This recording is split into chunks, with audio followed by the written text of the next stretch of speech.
என்னோட முதல் ஜெர்மனி பயணத்தில், அதுவும் இந்திய என்ற மிகப்பெரிய ஜனநாயக நாட்டில் இருக்க தமிழ்நாடு மாநிலத்தோட மக்களால் தேர்ந்தெடுக்கப்பட்ட முதலமைச்சராக இந்த முதலீட்டாளர் சந்திப்பில் பங்கெடுக்கிறதுல பெருமையாக நான் நினைக்கிறேன்.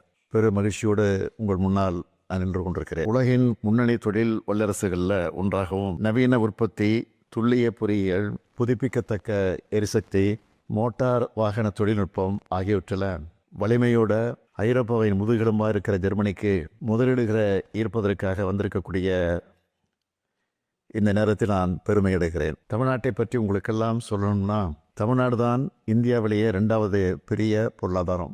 இந்தியாவிலேயே அதிகமான டபுள் டிஜிட் பொருளாதார வளர்ச்சியையும் உற்பத்தித்துறை வளர்ச்சியையும் அடைஞ்சிருக்கக்கூடிய ஒரே மாநிலம். இந்தியாவிலேயே அதிகப்படியாக 48 விழுக்காடு நகர்மயமான மாநிலம். அதிக அளவிலான தொழிற்சாலைகளும் பணியாளர்களும் இருக்கக்கூடிய மாநிலம். சீகன்பால்க் என்கிற ஜெர்மனியர் 18ஆம் ஆண்டு நூற்றாண்டிலேயே தமிழ்நாட்டுக்கு வந்து தமிழை கற்று இந்தியாவிலேயே முதலாக பைபிளை தமிழில் மொழிபெயர்த்து அச்சிட்டார். தமிழின் பெருமையை அவர் சொல்லியிருக்கிறார். ஜெர்மனி போலவே தமிழ்நாட்டுக்குன்னு பெரிய வரலாறும் பாரம்பரியமும் இருக்கு. தமிழும் ஜெர்மனும் உலகின் பழமையான மொழிகளில் முக்கியமானவை. தமிழுக்குன்னு மிகப்பெரிய இலக்கிய தொன்மையும் மரபும் இருக்கு.